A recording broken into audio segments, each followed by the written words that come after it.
The next day, when they came down from the mountain, a large crowd met him. A man in the crowd called out, "Teacher, I beg you to look at my son, for he is my only child. A spirit seizes him, and he suddenly screams. It throws him into convulsions, so that he foams at the mouth. It scarcely ever leaves him and is destroying him. I begged your disciples to drive it out, but they could not." "You unbelieving and perverse generation," Jesus replied, "how long shall I stay with you and put up with you? Bring your son here." Even while the boy was coming, the demon threw him to the ground in a convulsion. But Jesus rebuked the impure spirit, healed the boy, and gave him back to his father. And they were all amazed at the greatness of God. While everyone was marveling at all that Jesus did, he said to his disciples, "Listen carefully to what I am about to tell you. The Son of Man is going to be delivered into the hands of men." But they did not understand what this meant. It was hidden from them, so they did not grasp it, and so they were afraid to ask him about it. An argument started among the disciples as to which of them would be the greatest. Jesus, knowing their thoughts, took a child and had him stand beside him.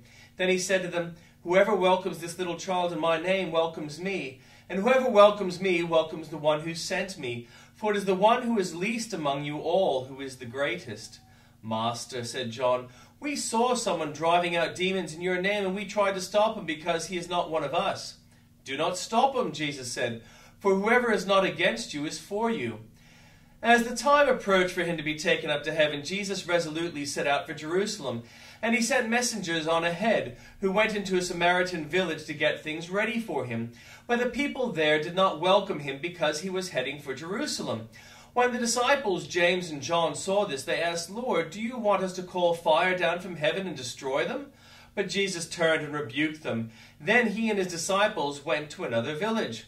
As they were walking along the road, a man said to him, "I will follow you wherever you go." Jesus replied, "Foxes have dens and birds have nests, but the Son of Man has no place to lay his head." He said to another man, "Follow me." But he replied, "Lord, first let me go and bury my father." Jesus said to him, "Let the dead bury their own dead, but you go and proclaim the kingdom of God." Still another said, "I will follow you, Lord, but first let me go back and say goodbye to my family."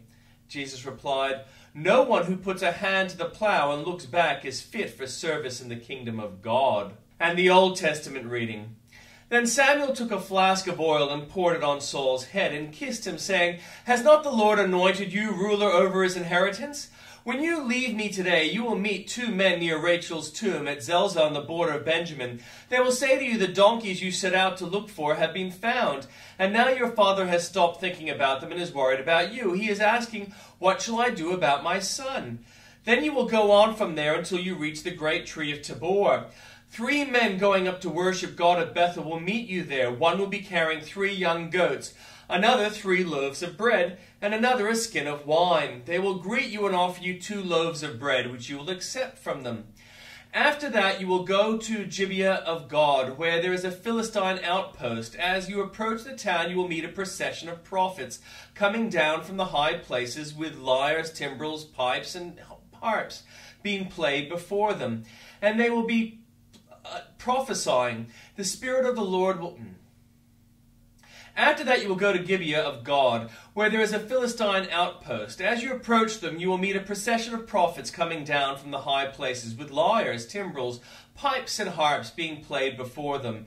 And they will be prophesying. The Spirit of the Lord will come powerfully upon you, and you will prophesy with them, and you will be changed into a different person. Once these signs are fulfilled, do whatever your hand finds to do, for God is with you. Go down ahead of me to Gilgal. I will surely come down to you to sacrifice burnt offerings and fellowship offerings, but you must wait 7 days until I come to you and tell you what you are to do." As Saul turned to leave Samuel, God changed Saul's heart, and all these signs were fulfilled that day. When he and his servant arrived at Gibeah, a procession of prophets met him, the Spirit of God powerfully upon him, and he joined in their prophesying. When all those who had formerly known him saw him prophesying with the prophets, they asked each other, "What is this that has happened to the son of Kish? Is Saul also among the prophets?" A man who lived there answered, "And who is their father?" So it became a saying, "Is Saul also among the prophets?" After Saul stopped prophesying, he went to the high place.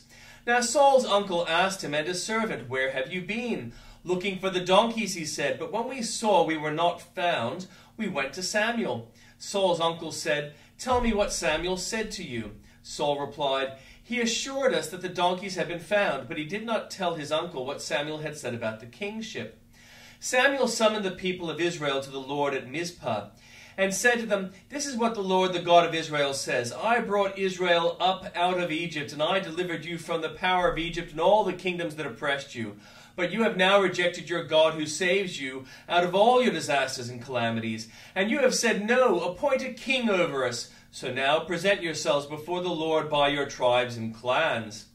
When Samuel had all Israel come forward by tribes, the tribe of Benjamin was taken by lot. Then he brought forward the tribe of Benjamin, clan by clan, and Matri's clan was taken. Finally Saul, son of Kish, was taken. But when they looked for him, he was not to be found. So they inquired further of the Lord, "Has the man come here yet?" And the Lord said, "Yes, he has hidden himself among the supplies." They ran and brought him out, and as he stood among the people, he was a head taller than any of the others. Samuel said to the people, "Do you see the man the Lord has chosen? There is no one like him among all the people." Then the people shouted, "Long live the king!" Samuel explained to the people the rights and duties of his kingship. He wrote them down on a scroll and deposited it before the Lord. Then Samuel dismissed the people to go on to their homes. Saul also went to his home in Gibeah, accompanied by valiant men whose heart God had touched. But some scoundrels said, "How can this fellow save us?" They despised him and brought him no gifts, but Saul kept silent. Nahash, an Ammonite, went up and besieged Jabesh-Gilead, and all the men of Jabesh said to him, "Make a treaty with us, and we will be subject to you." But Nahash the Ammonite replied, "I will make a treaty with you only on one condition, that I gouge out the right eye of every one of you, and so bring disgrace on all Israel." The elders of Jabesh said to him, "Give us 7 days, so we can send messengers throughout Israel. If no one comes to rescue us, we will surrender to you." When the messengers came to Gibeah of Saul and reported these terms to the people, they all wept aloud. Just then Saul was returning from the fields behind his oxen, and he asked, "What is wrong with everyone? Why are they weeping?" Then they repeated to him what men of Jabesh had said. When Saul heard their words, the Spirit of God came powerfully upon him, and he burned with anger. He took a pair of oxen, cut them into pieces, and sent pieces by messengers through Israel, proclaiming, "This is what will be done to the oxen of anyone who does not follow Saul and Samuel." Then the terror of the Lord fell on the people, and they came out together as one. When Saul mustered them at Bezek, the men of Israel numbered 300,000, and those of Judah 30,000. They told the messengers who had come, "Say to the men of Jabesh-Gilead, by the time the sun is hot tomorrow, you will be rescued." When the messengers went and reported this to the men of Jabesh, they were elated. They said to the Ammonites, "Tomorrow we will surrender to you, and you can do whatever you like." The next day Saul separated his men into 3 divisions. During the last watch of the night, they broke into the camp of the Ammonites and slaughtered them until the heat of day. Those who survived were scattered, so that no 2 of them were left together. The people then said to Samuel, "Who was it that asked, 'Shall Saul reign over us?' Turn these men over to us, so that we may put them to death." But Saul said, "No one will be put to death today, for this day the Lord has rescued Israel." Then Samuel said to the people, "Come, let us go to Gilgal, and there renew kingship." So all the people went to Gilgal and made Saul king in the presence of the Lord. There they sacrificed fellowship offerings before the Lord, and Saul and the Israelites held a great celebration. Samuel said to Israel, "I have listened to everything you said to me, and I have set a king over you. Now you have a king as your leader. As for me, I am old and gray, and my sons are here with you. I have been your leader from my youth until this day, and here I stand. Testify against me in the presence of the Lord and his anointed. Whose ox have I taken? Whose donkey have I taken? Whom have I cheated? Whom have I oppressed? From whose hand have I accepted a bribe to make me shut my eyes? If I have done any of these things, I will make it right." "You have not cheated or oppressed us," they replied. "You have not taken anything from anyone's hand." Samuel said to them, "The Lord is witness against you. You and also his anointed is witness this day, that you have not found anything in my hand." "He is witness," they said. Then Samuel said to the people, "It is the Lord who appointed Moses and Aaron and brought your ancestors up out of Egypt. Now then, stand here, because I am going to confront you with evidence before the Lord as to all the righteous acts performed by the Lord for you and your ancestors." After Jacob entered Egypt, they cried out to the Lord for help, and the Lord sent Moses and Aaron, who brought your ancestors out of Egypt and settled them in this place. But they forgot the Lord their God, so he sold them into the hand of Sisera, the commander of the army of Hazor, and into the hands of the Philistines and the king of Moab, who fought against them. They cried out to the Lord and said, "We have sinned, we have forsaken the Lord, and served Baals and Ashtoreths."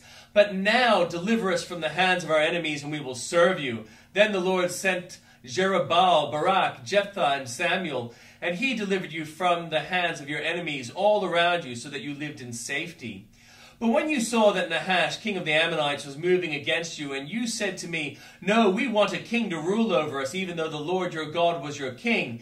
Now here is the king you have chosen, the one you asked for. See, the Lord has set a king over you. If you fear the Lord and serve and obey him, and do not rebel against his commands, and if both you and the king who reigns over you follow the Lord your God, good. But if you do not obey the Lord, and if you rebel against his commands, his hand will be against you, as it was against your ancestors. Now then, stand still and see this great thing the Lord is about to do before your eyes. Is it not wheat harvest now? I will call on the Lord to send thunder and rain, and you will realize what an evil thing you did in the eyes of the Lord when you asked for a king."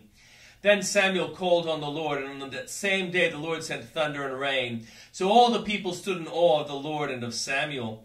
The people all said to Samuel, "Pray to the Lord your God for your servants, so that we will not die. For we have added to all our other sins the evil of asking for a king." "Do not be afraid," Samuel replied. "You have done all this evil, yet you do not turn away from the Lord, but serve the Lord with all your heart. Do not turn away after useless idols.